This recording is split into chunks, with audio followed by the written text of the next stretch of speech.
A needle in the right hand of God. The Norman Conquest of 1066 and the Making and Meaning of the Bayeux Tapestry. By R. Howard Bloch. Narrated by Stephen Hoye.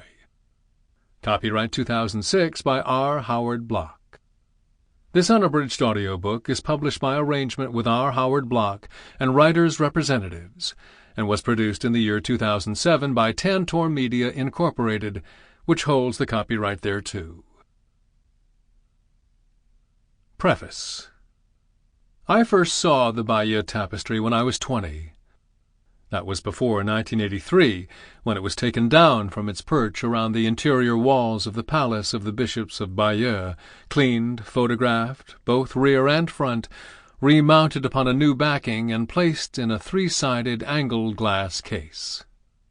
Where viewers once stood in the middle of the room, surrounded by the rectangular horseshoe of the tapestry, they now walk around the outside of the horseshoe as if it were an artifact, albeit a spectacular one, in a museum space. Explanatory panels, projections, audiophones, maps, and dioramas enrich the experience. Light, just bright and warm enough to bring out the tapestry's natural colors more fully than at any time in the past, has replaced the old low light associated with the husbanding of electricity in post-war France. All of which means that I caught a glimpse of the last vestige of how the tapestry might have looked, draped around the interior walls of the great hall of a castle, or suspended from the piers of the nave of a large church.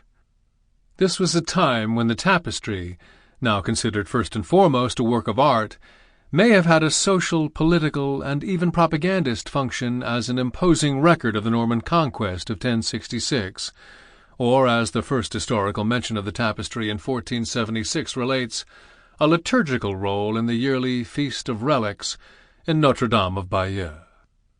The trip to Bayeux was my mother's idea. She grew up in North Carolina, where her formal training as a textile engineer was rounded by the tradition of Southern crafts, embroidery, needlework, quilt-making, comparable to the arts of the needle of medieval England and Normandy, still known for their embroidery and lace. When we moved north, my mother transformed her native talents into what in the 1950s was called creative stitchery. Abstract collages, assembled from all kinds of materials, from swatches of fabric and thread to ribbon and feathers, laid upon a background of cloth, decorated our walls like the domestic silks, plain tabbies, or embroidered linens found in some homes of the Middle Ages. My mother and I stayed in Bayeux's Hôtel Lion d'Or. I would later learn that this is where, in the summer of 1941, a team of art historians, archaeologists, and artists sent by Hitler to study the tapestry were lodged and fed. After the war, de Gaulle met Churchill at the Lion d'Or, and they shared omelettes smothered in legendary Norman butter.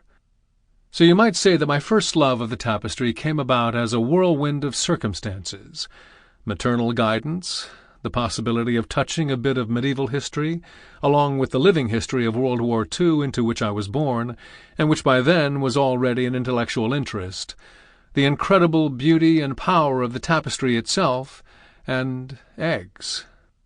Since then I have wanted to know more about who designed it, who embroidered it, and where, when, and in keeping with my mother's preoccupations, how it was actually made. The story of the sewing of the tapestry would have delighted my father, who was an expert in the manufacture of finished cloth.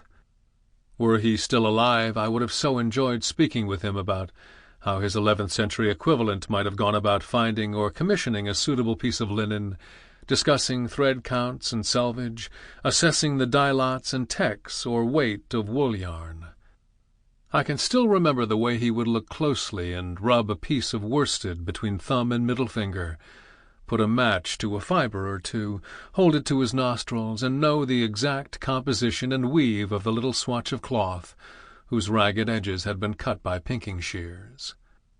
On my last visit to Bayeux, I made an appointment with the tapestry's current curator, Sylvette Lemanienne, whose official title is Conservateur de la Médiathèque Municipale et de la Tapisserie de Bayeux. She told me that I would be her first appointment of the morning, and when I arrived at 10 a.m. I was shown promptly into the outer office, a high-ceilinged room with long French windows.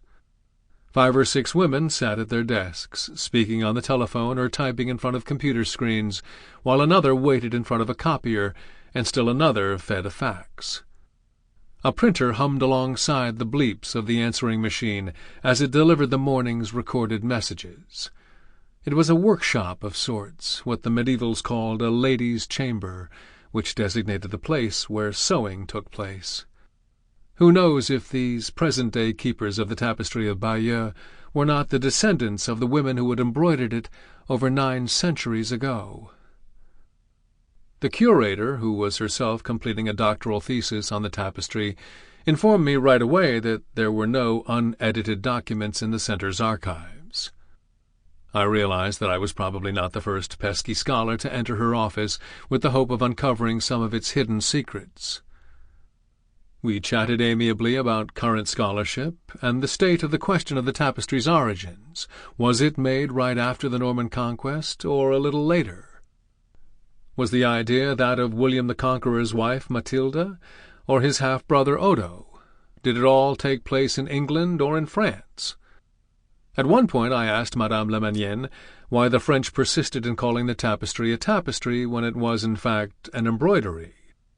A rolling of the eyes and a pouty exhalation were the signs of what I could only imagine to have been something along the lines of, "You Americans are sometimes so naive." "The mayor of Bayeux would never permit it," she replied.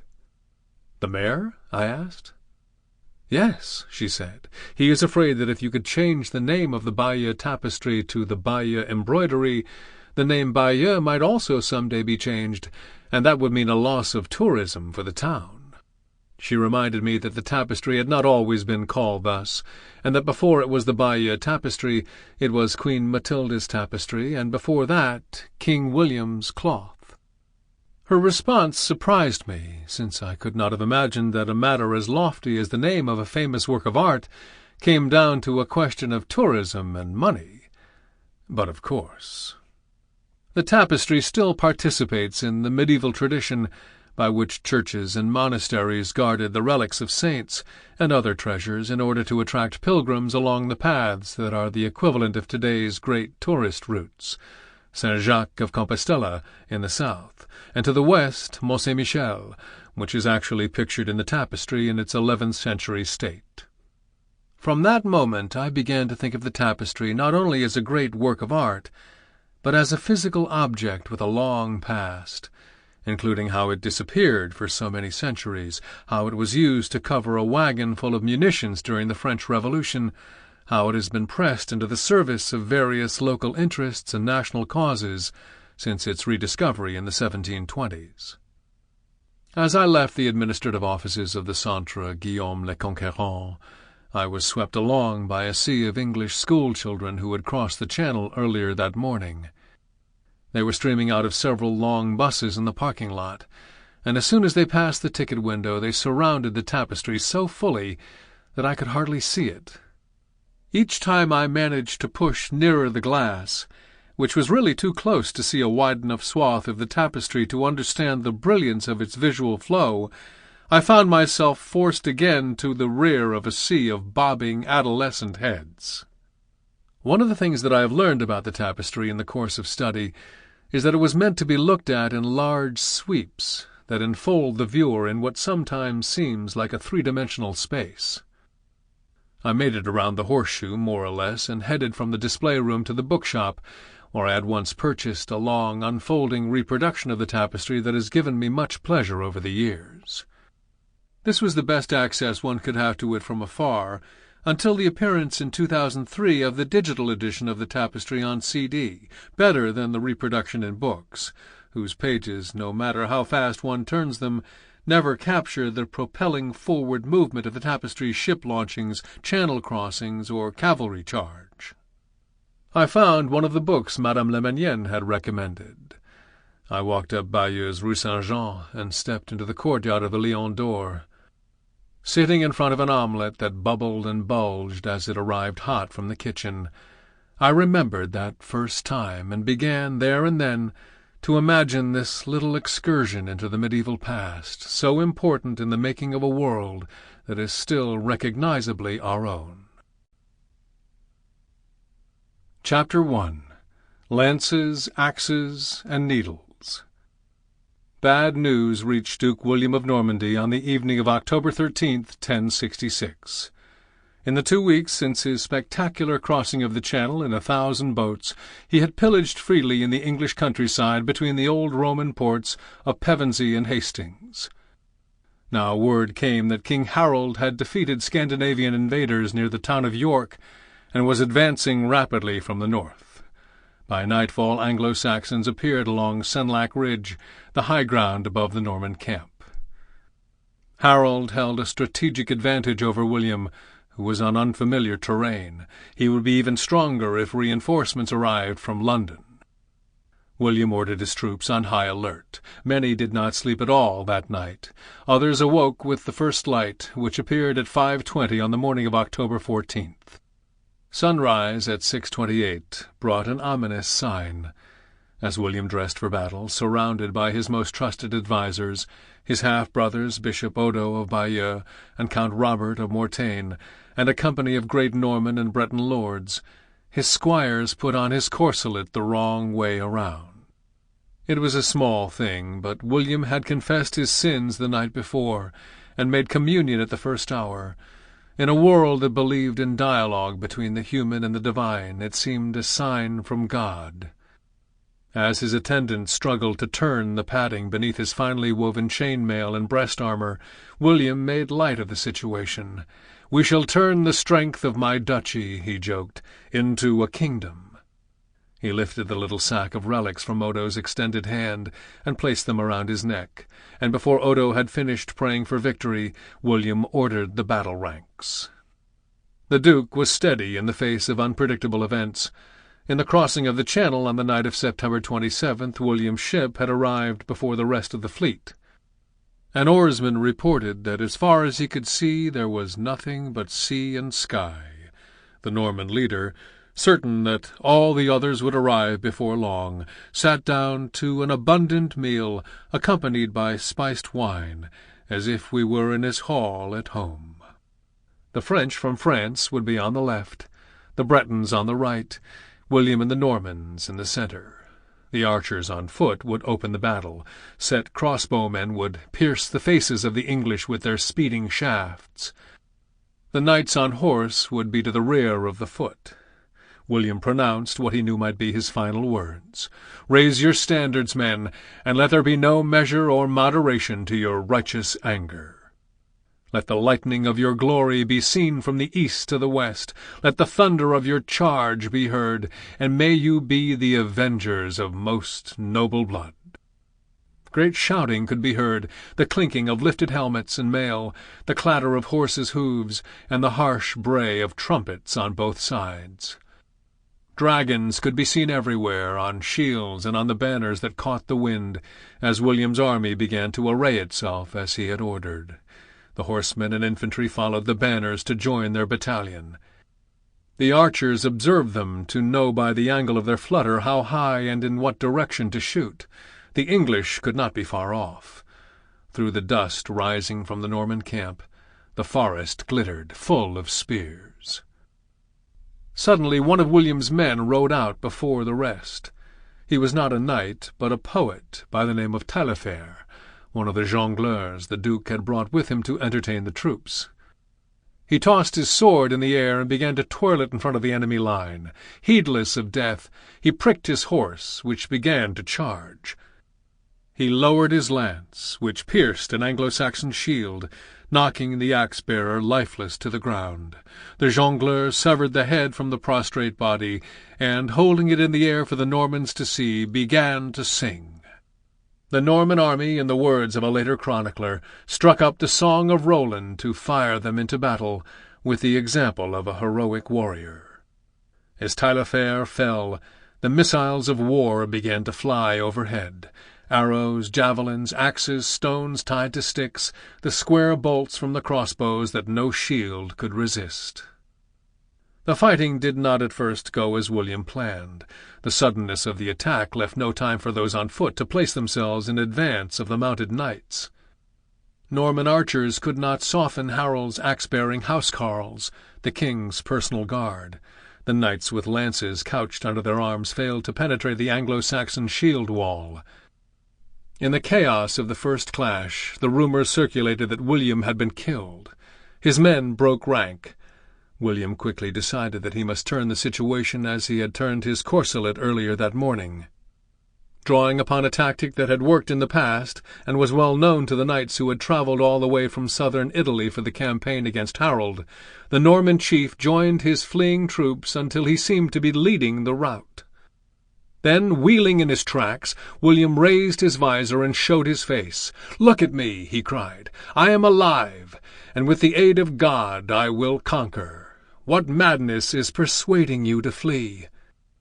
What way is open to escape? The sea lies behind. You will fight to conquer if you want only to live." Odo, armed with a club to respect the Christian prohibition against ecclesiastics shedding blood, rallied the young men. The Anglo-Saxons rejoiced to see the Normans flee, and as William had gambled that he would, Harold charged. The Normans drew the enemy from the high ground. Fanning out and doubling back, they caught the Anglo-Saxon army in a pincer maneuver like that by which Allied forces would trap the German Seventh Army in the Falaise pocket in August 1944. And the fighting, as in the Battle of Normandy of World War II, was close and fierce. The dead, by falling, seemed to move more than the living, recalled one eyewitness. It was not possible for the lightly wounded to escape, for they were crushed to death by the serried ranks of their companions. William lost 3 mounts, killed from under him as he fought on horseback and hand to hand among his troops. With his angry blade he tirelessly pierced shields, helmets, and hauberks, writes William's chaplain and biographer William of Poitiers. Utterly disdaining fear and dishonour, the Duke charged his enemies and laid them low. The sun set at 5:04 on October 14, 1066, and at the end of the day 6,000 human corpses, half of those who had ridden, sailed, or walked to Hastings, littered the field alongside 600 horses. The mangled bodies that had been the flower of the English nobility and youth covered the ground as far as the eye could see, laments the 12th-century historian Orderic Vitalis. Harold was dead, so mutilated that his wife was brought to identify his body by certain marks. Anglo-Saxons who survived their leader made a last stand along a trench known in the 11th century as the Malfosse, bad ditch, into which many Normans, not knowing the terrain, fell and perished without realizing they had won the day. Many left their corpses in deep woods. Many who had collapsed on the roots blocked the way for those who came after. Even the hooves of the horses inflicted punishment on the dead. As the last of Harold's followers vanished into the night, William's army, exhausted, made camp among the fallen of both sides, over which he now ruled as king. Having awakened that morning still burdened by the title by which he had always been known, the Bastard, Duke William went to sleep that night having earned the name history would accord him, the Conqueror. The meeting of Normans and Anglo-Saxons at Hastings was the most decisive battle of the Middle Ages, and one of the determining days in the making of the West. Hastings changed Britain, which had been dominated since the end of Roman rule by invading tribes from the continent and the north, Angles, Saxons, and Vikings. This day, more than any other, turned Britain away from its Scandinavian past and toward Europe. Hastings inaugurated the era of the knight, the social dominance of those who fought with lance on horseback. With the watershed of 1066 came the beginning of the end of the chaos and darkness, the political disintegration and the lack of learning between the collapse of Charlemagne's empire after his death in the early 9th century and the flowering of state institutions and culture of the Anglo-Norman world. How fitting that the Norman army should enter battle singing of the heroic deeds of Charlemagne's nephew Roland, as if William would begin where the Emperor of the Franks had left off. William had himself crowned King of England on Christmas Day 1066, just as Charlemagne had been crowned in Rome on Christmas Day 800. If the Battle of Hastings began with poetry, it ended in the realm of the visual arts. The Norman Conquest of England produced the world's most famous textile, the Bayeux Tapestry, a 230-foot-long by 20-inch-high running embroidered account of the events leading to Hastings and of the battle itself. Made in the decades following the conquest by those who were party to it, the tapestry, which contains both images and Latin inscriptions, is a principal source of knowledge about the day that shaped England out of the remains of Anglo-Saxon culture and the Normans, who were themselves relatively recent settlers along the northwest coast of France and the bed of the Seine. William, only the sixth generation of the Dukes of Normandy, was the descendant of another bold adventurer, the Viking King Rollo, who in 911 struck a peace treaty with the French King Charles the Simple, by which the old Carolingian territory of Neustria, now weak and ripe for raiding, would be his. The tapestry is unique. Pieces of cloth from the ancient world give some indication of what appealed to the eyes of ancient Persians, Egyptians, and Greeks. Pile carpets from southern Siberia and Turkey, silks from Constantinople, Syria, and China are dazzling reminders of the riches of the Middle and Far East. Weavings from the bogs of Switzerland, Scandinavia, and East Anglia reveal much about the making of worsteds and tabby, beginning with the Celts. Church garments, such as the gold and silk-embroidered handiwork of Saints Erlindis and Relindis, who founded the Abbey of Aldenic in the 8th century, the stole and girdle that once belonged to the 10th century St. Cuthbert, and a silk twill coronation robe made for King Roger of Sicily in the 1130s, are miraculous survivors of the medieval textile arts. None, however, is on the scale of the Bayeux Tapestry. None possesses its sustained aesthetic quality. None tells a story in images and words. None, in short, captures the essence of an age as vividly as the Bayeux Tapestry, which is for the High Middle Ages what the friezes of Nineveh are for ancient Assyria, the Elgin marbles are for Greece of the city-state, or the Lady with Unicorn tapestry is for Renaissance Europe. The only piece of cloth comparable in celebrity to the Bayeux Tapestry is the Shroud of Turin, whose authenticity has been thrown into doubt by radiocarbon dating that suggests it is not the image of a Jewish man crucified in the 1st century, but a 14th century fabrication. The tapestry opens a precious window upon feudalism and weaponry and tactics, nautical technique, shipbuilding, and the maritime culture of the North Sea and the English Channel. Its embroidered tableaux reveal much about relations among secular government, ecclesiastical hierarchy, and the papacy, local baronial, castle, and church architecture, rituals of death, burial, and coronation, hunting and agriculture, customs of eating, cooking, and dress, the material world of sacred and sumptuous objects, and the means of communication and transportation in England, Normandy, and Brittany at the dawn of what Charles Homer Haskins calls the Renaissance of the Middle Ages. The story that the tapestry tells takes place over a period of 2 years leading up to the conquest. At its left, or beginning edge, we see the ailing King Edward the Confessor, ruled 1042 to 1066, in council with Harold Godwinson, Earl of Wessex, and the man who would be king. The interior space may be the royal seat at Winchester, since Westminster Abbey, later shown in the tapestry, had not yet been consecrated. We know that Edward is frail because of his bodily posture, drooping shoulders and eyes, and because he has never been well. The Confessor, son of Emma of Normandy and her first husband, King Ethelred II, ruled 978 to 1016, the Unready, was a pious man, and things might have gone differently for England if some of the energy he spent praying had been reserved for reproduction. Edward, married to Harold's sister Edith, was childless, and his bearing at the beginning of the Bayeux Tapestry bespeaks the looming crisis for Anglo-Saxon England.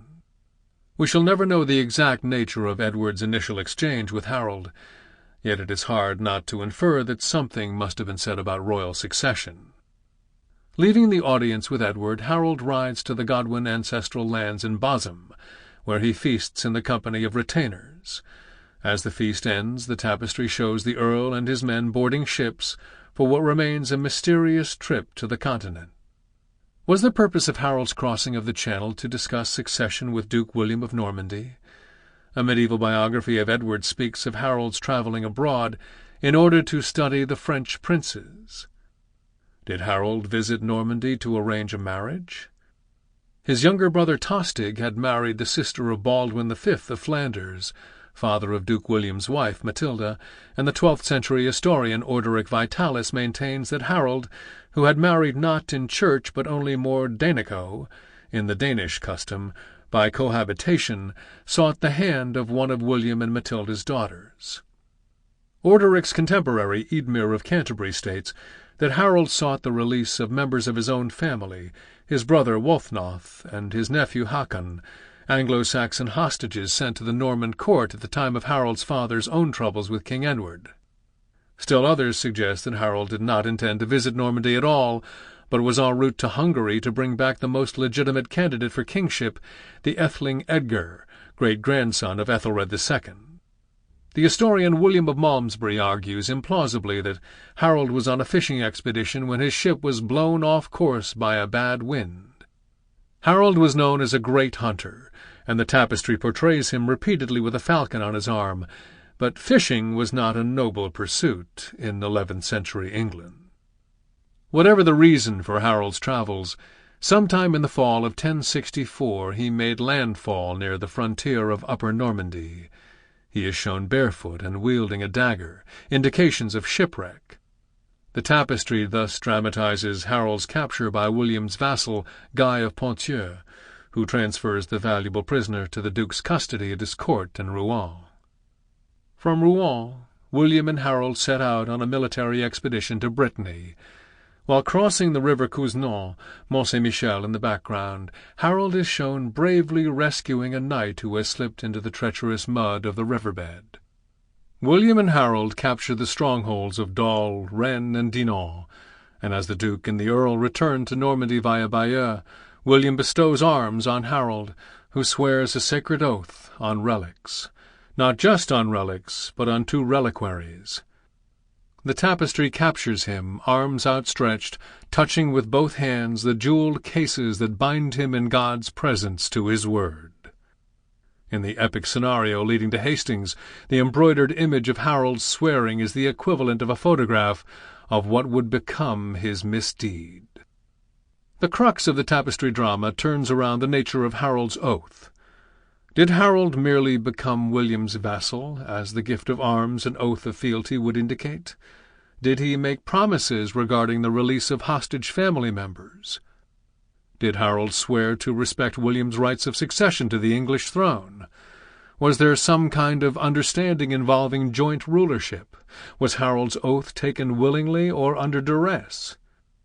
Was he tricked, as Anglo-Saxon sources suggest? Part of the tapestry's lasting appeal stems from the fact that alongside the numerous partisan historical accounts by medieval chroniclers on both sides of the Channel, it is not a one-sided version of the events of 1066. In the mold of all enduring works of art, the tapestry's images, and even its words, make for the richest range of possible meanings. Having sworn an ill-fated oath, regardless of its actual content, Harold returns to England, where he again meets with King Edward, who looks even more beleaguered than he did at first. As we know from the historical record, Edward died on January 6, 1066, and was buried in Westminster Abbey, England's first Norman Romanesque church, which had been consecrated only 2 weeks earlier. The tapestry signals the newness of construction via a figure placing a weathercock on the roof as Edward's bier is carried to its final resting place. The tapestry's second act begins with Harold's seizure of the crown the day after Edward's death, and the appearance of Halley's Comet, which was visible in the skies all over Europe in April 1066, at the tapestry's upper edge. Harold is depicted with the traditional emblems of imperial power, a scepter and an orb topped with a cross, in the frontal pose of majesty familiar to Roman and Byzantine emperors, as well as to Charlemagne and the Ottonians of the 10th century, who saw themselves as the heirs of Rome. The news of usurpation spreads quickly to Normandy, where William, in council with Odo, orders a fleet to be built in preparation for invasion. The tapestry discloses in detail the felling of trees for lumber, the shaving and shaping of boats, and the loading of ships with food and wine, arms and... Sample complete. Ready to continue?